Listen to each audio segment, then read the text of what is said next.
Okay, Assalamualaikum and very good morning to everyone. So welcome back to another video. So in this video, I'm going to show you, or I'm going to explain to you how the molecular shape that we have learned in the previous lesson relate to the molecular polarity.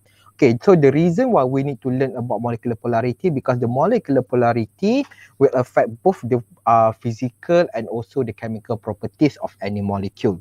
Okay, so by the end of this lesson, okay, you should be able to first explain the bond polarity and also the dipole moment. Okay, the second one is to deduce the polarity of the molecule based on the molecular shape and also the resultant dipole moment. Okay, so we're going to go through with the bond polarity and dipole moment.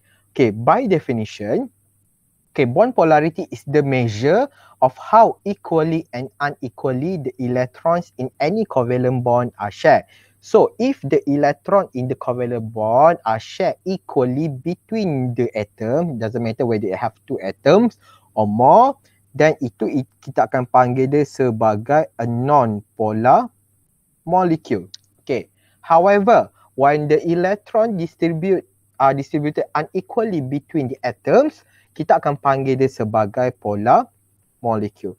So, and the polarity of the molecule is depend on the electronegativity of the element. So, the greater the electronegativity of the element, so dia akan attract banyak elektron dekat diri dia.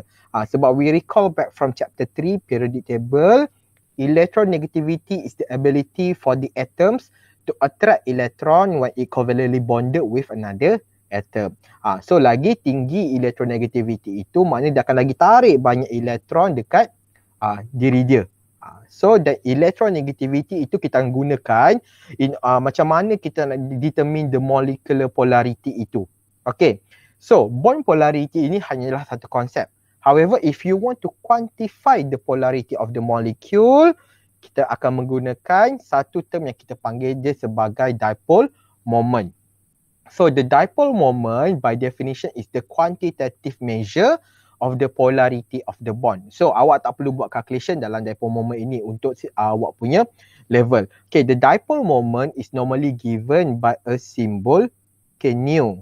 Okay, nu. So when nu is equal to 0, okay, when nu is equal to 0, maknanya molekul itu adalah molekul non-polar. Okay.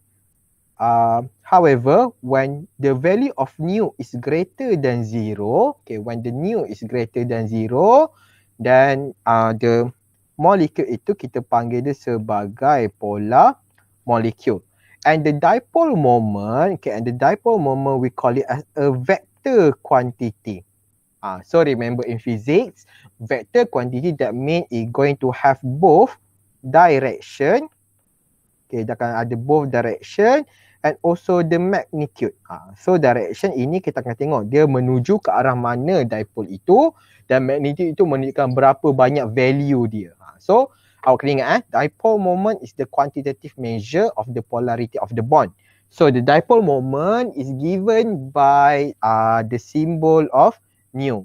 So when nu is equal to 0, then the molecule we call it as a non-polar. Okay, when the nu is greater than 0, then the molecule or the bond itu kita akan panggil sebagai either polar bond ataupun kita akan panggil sebagai polar molecule. And the dipole moment itu adalah vector quantity which have both the direction and also the magnitude of the molecule. Okay, so if the molecule is a diatomic molecule containing atom of different element, okay, kalau diatomic molecule dia tak ada central atom.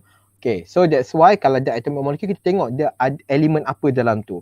If the diatomic molecule consists of different element, okay, it's going to have a dipole moment. Maknanya dipole itu sendiri bermaksud separation of charge.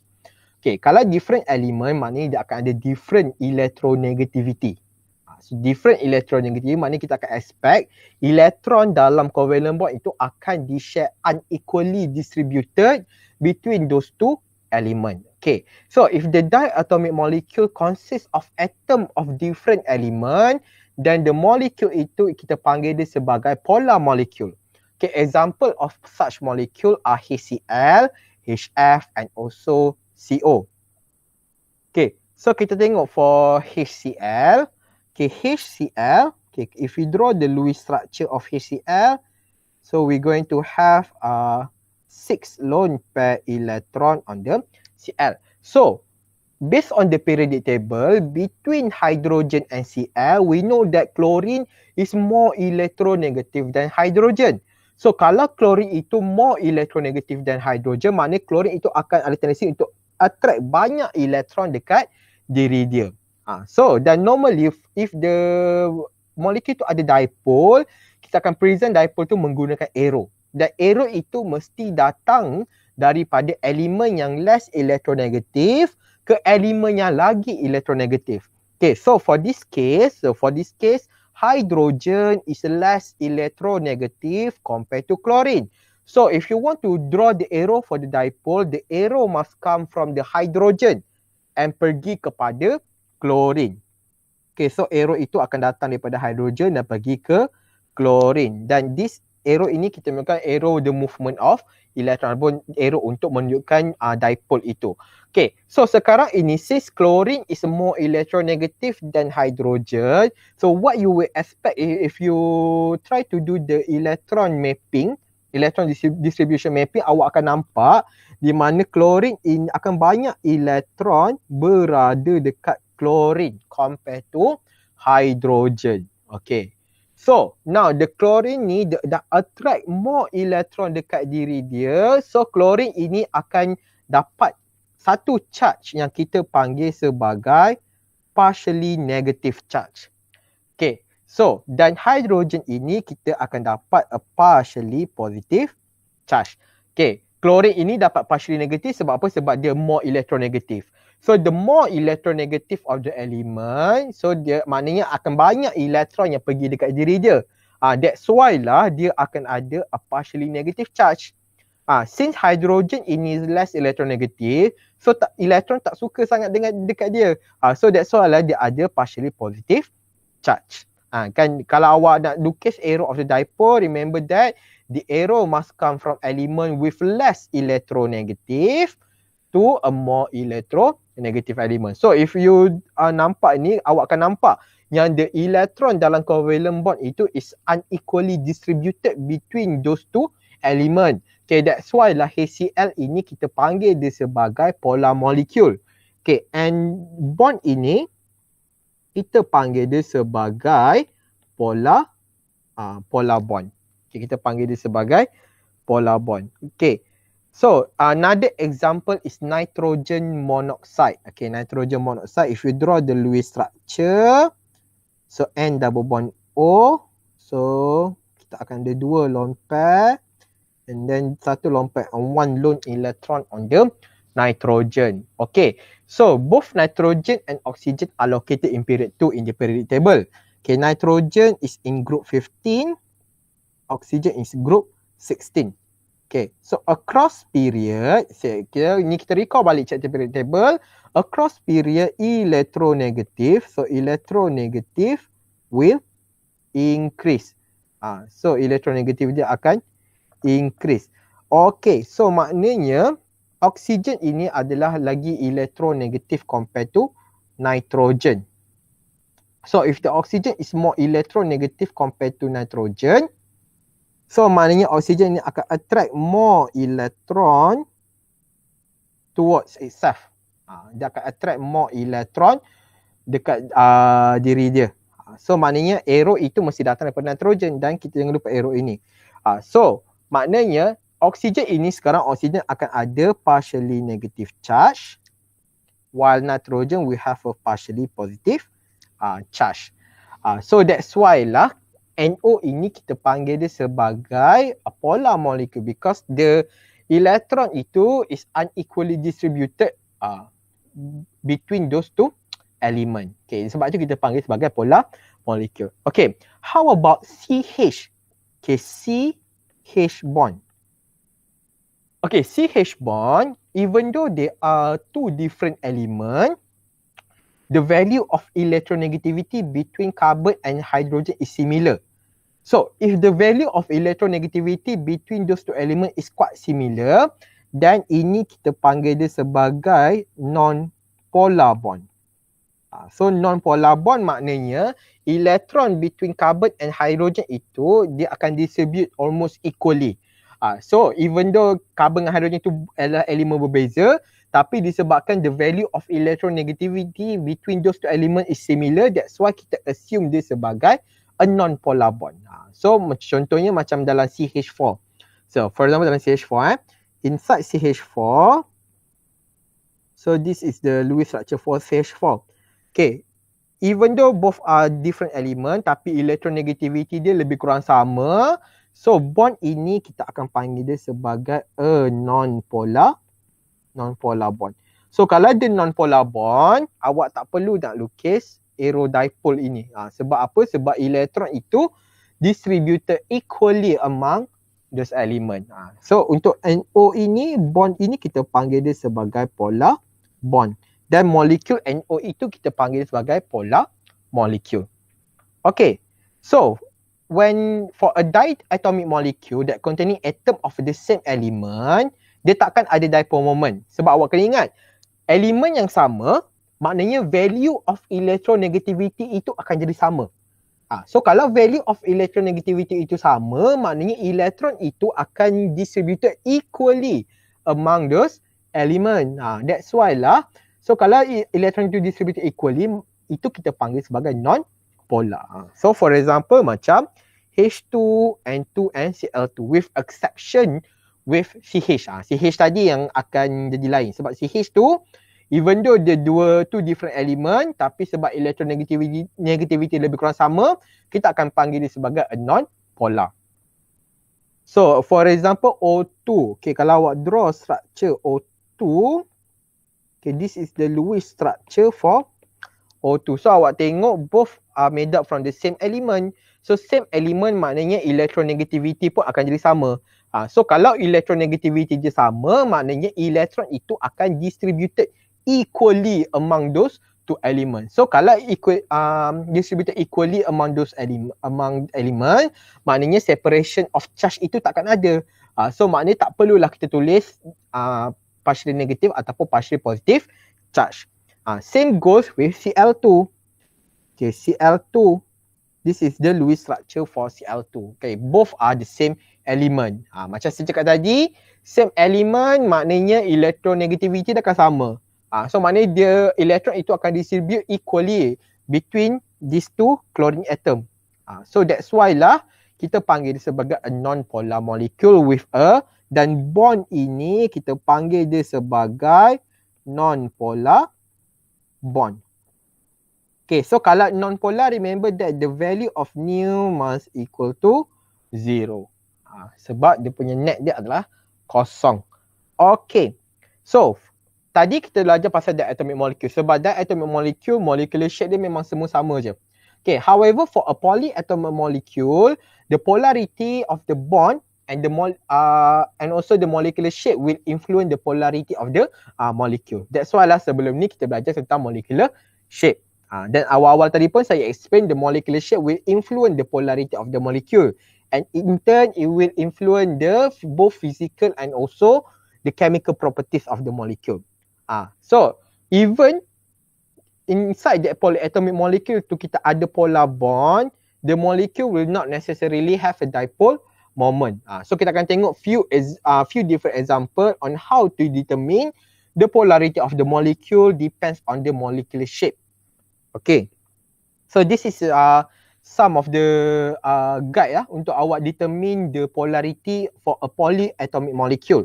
Okay, if the bond inside the molecule is a non-polar bond, then automatic dia akan jadi non-polar molecule. Sebab non-polar bond, that mean does not have any separation of charge. Maknanya elektron itu is distributed equally among the atoms. That's why lah dia akan automatic jadi non-polar molecule. Okay, however, if the bond is a polar bond, okay, dia boleh jadi non-polar molecule kalau molecule itu adalah symmetrical molecule. Okay, symmetrical molecule, okay, is a basic molecular shape with the same terminal atom. Remember that basic molecular shape yang kita belajar ada 5. Memang ada 5 lah. Linear, trigonal planar, tetrahedral, trigonal bipyramidal, and also octahedral.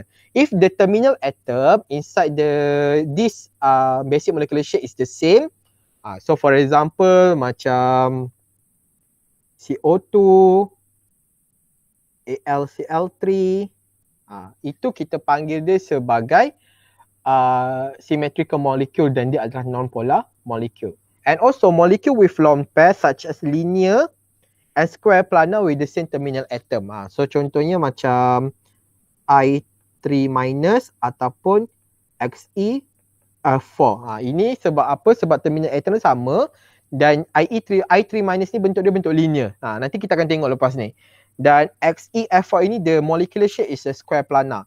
Dan dia ada terminal atom sama, maknanya dia adalah molekul yang simetri. So molecule symmetry that mean the dipole itu can cancel out each other. So kalau dipole itu boleh cancel out each other, even though they have a polar bond, tapi overall molecule dia kita panggil sebagai non-polar molecule. Okay, if the molecule consists of polar bond, dia akan jadi polar molecule if the molecule is unsymmetry. Unsymmetry that mean the terminal atom itu berbeza. So kita akan tengok sebentar lagi dan macam mana, and I'm going to explain how to explain this kind of question. Okay, so the first example is CO2, carbon dioxide. So first, in order to determine the polarity, we need to determine the molecular shape. And nak cari molecular shape, kita kena draw the Lewis structure first. Okay, so carbon will become the central atom. Okay, and then we have double bond O, double bond O. Okay, so this is lone pair on the terminal atom. Okay, so kalau awak tengok structure ini, we have 1 and 2 bonding pair and 0 lone pair on the central atom. So 2 bonding pair and 0 lone pair on the central atom. So the molecular geometry is going to be linear. So linear that means the bond angle is equal to 180.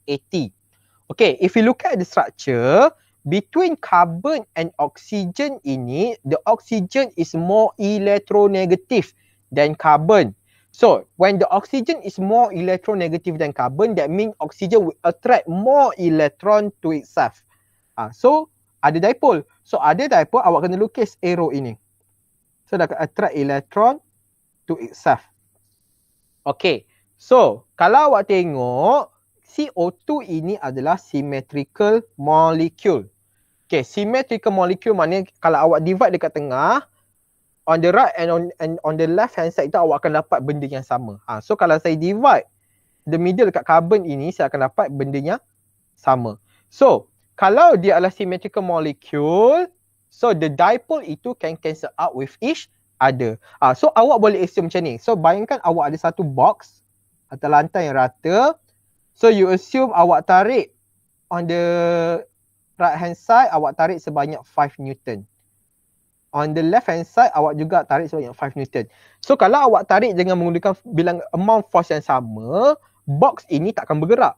So maknanya the forces itu boleh cancel out each other. So the net dipole moment itu, so for the net forces dia, okay, net forces itu akan jadi sama dengan zero. So box itu akan static. Same goes untuk molecule.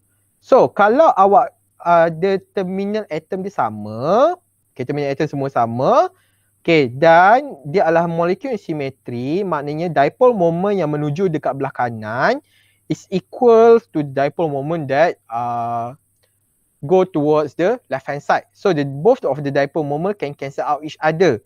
So the net dipole moment itu akan sama dengan zero. Okay, so for molecule ini, CO2, we call it as a non-polar molecule. However, the CO bond, okay, the CO bond, we call it as a polar bond. Tapi molecule itu adalah non-polar molecule because the net dipole moment dia is equals to zero. Okay, so we go to the next example which CCl4. Okay, so carbon will become the central atom. We have chlorine. Okay, sebab we know that CCl4 will have a molecular shape or molecular geometry of tetrahedral. So, 4 bonding pair, 0 lone pair on the central atom. So, that adalah tetrahedral. Okay, in this molecule, we know that chlorine is more electronegative than carbon. So when you draw the arrow for the dipole, the arrow must come from the carbon towards the chlorine. So dia akan jadi macam ni. So kalau awak tengok, molekul ini adalah molekul simetri. Sebab apa? Sebab the terminal atom itu adalah sama. Okay.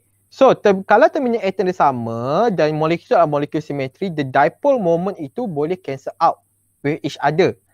So the net dipole moment is equal to 0.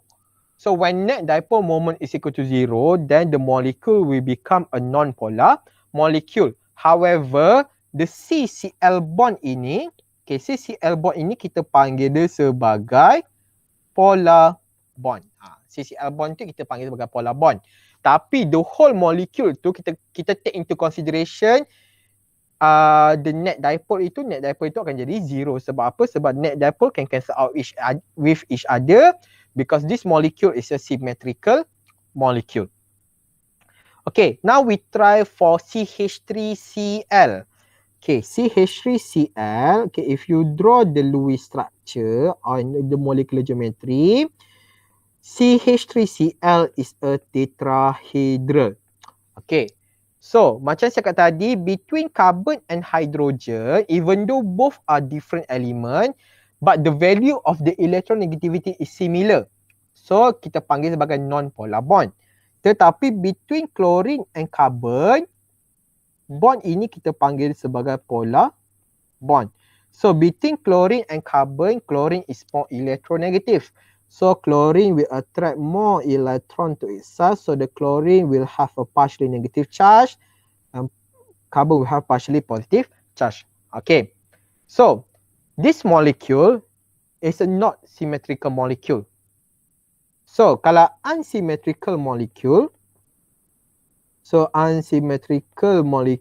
the dipole moment cannot cancel out with each other. Okay, so cannot cancel out with each other.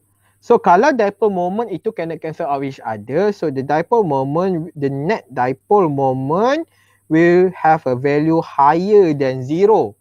So this molecule, okay, kita panggil dia sebagai polar molecule. So polar molecule with polar CCl bond. Because the net dipole moment the dipole moment cannot cancel out with each other. So the net dia akan jadi greater than 0. So molecule tu akan jadi molecule polar. Okay, don't forget to write down the charge. So this one akan jadi partially negative charge. This one akan jadi partially positive charge. Okay, another example is ammonia. So if you draw the molecular shape of ammonia, the molecular shape is trigonal pyramidal. It's the derivation from the tetrahedral. Okay, trigonal pyramidal. Okay, kalau awak tengok, ini semua antara between nitrogen and hydrogen, nitrogen is more electronegative. So it will attract electron to itself. Dia akan attract electron to itself. So maknanya nanti the net dipole moment ini semua akan menuju ke arah nitrogen. So nitrogen ini akan ada partially negative, hydrogen ini akan ada partially positive. So awak boleh assume macam ni. Contoh nitrogen itu awak symbolize as the box. So kalau saya ada force yang, sebab awak tengok arrow itu datang daripada hydrogen ke nitrogen. So kalau saya ada force, saya tolak nitrogen ini, saya tolak box ini akan bergerak ke atas. So maknanya resulting forces itu bukan 0. Same goes with this. So the resulting ataupun the net dipole moment ini will be greater than 0. So if the net dipole moment is greater than 0, then the molecule we call it as a polar molecule. Kita panggil polar molecule. Dan bond ini kita panggil dia sebagai polar bond. So we call it as a polar bond. So and dia punya molecular geometry adalah trigonal pyramidal. Okay, the molecular geometry is a trigonal pyramidal. Okay, so the next example is xenon tetrafluoride. So kita draw dulu dia punya molecular geometry. So xenon will become the central atom, and then we have fluorine as the terminal atom. And then we have lone pair. Okay. So between fluorine and xenon, okay, between fluorine and xenon, fluorine is the more electronegative. So dia akan attract electron dekat diri dia. So dia akan attract electron dekat diri dia. So maknanya sekarang ini fluorine ini akan ada partially negative charge. So each of the chlorine will have partially negative charge, and the xenon ini akan jadi partially positive charge. Okay, if you divide the structure into two, awak cut structure itu, so awak akan nampak dia akan hasilkan dua side yang sama. Okay, so molecular geometry dia adalah square planar. So dan molekul ini adalah symmetry. So kalau symmetry molecule, the dipole moment itu they can cancel out with each other. So the net dipole moment itu must equals to 0. So ini we call it as a non-polar molecule. Okay, non-polar molecule, tapi awak tengok bond dia ini adalah polar bond. Sebab apa? Sebab akan ada separation of charge between the xenon and also the fluorine. In case kalau saya change one of the terminal atom into another element, so become XeF3Cl. Okay, so kalau awak divide dekat tengah, awak akan dapat dua side yang berbeza. Even though both have the same molecular geometry, which is this one is also square planar, tapi molekul ini is no longer symmetry molecule. It's no longer a symmetrical molecule. So kalau molecule itu is no longer symmetrical molecule, then the dipole cannot cancel out. So maknanya net dipole moment dia akan jadi greater than 0. So this molecule akan jadi polar molecule compared to this one, sebab dia adalah molecule symmetry, so dipole moment tu boleh cancel out. So net dipole moment is equal to 0. That means the molecule will become a non-polar molecule. Okay, the last example is the triiodide ion. Okay, triiodide ion. Okay, if we draw the molecular shape, awak akan dapat the molecular geometry adalah linear. Okay, adalah linear. So lagi satu, kalau awak tengok bond ini kita panggil dia sebagai a non-polar bond. Sebab apa? Sebab elemen yang sama. Elemen sama maknanya distribution of the electron itu akan jadi sama. So kalau non-polar bond, automatic dia akan jadi a non-polar molecule. So maknanya the net dipole moment is equals to 0. Okay, and I think that's all for this video. Okay, last example is water. So water, oxygen will become the central atom and hydrogen the terminal. So we have two lone pair on the oxygen. So the molecular shape is the V shape. So oxygen is more electronegative than hydrogen. So it will attract electron to itself. So now the oxygen will have a partially negative charge and the hydrogen will have a partially positive charge. Okay, so this molecule, so kalau awak tengok dipole moment itu dua-dua menuju ke arah yang sama. So if the dipole moment is point towards the same direction, so the resulting dipole moment itu adalah hasil dipole moment from this side plus the dipole moment from this side. So the dipole moment, the net dipole moment will become greater than 0. That means the dipole moment cannot cancel out with each other.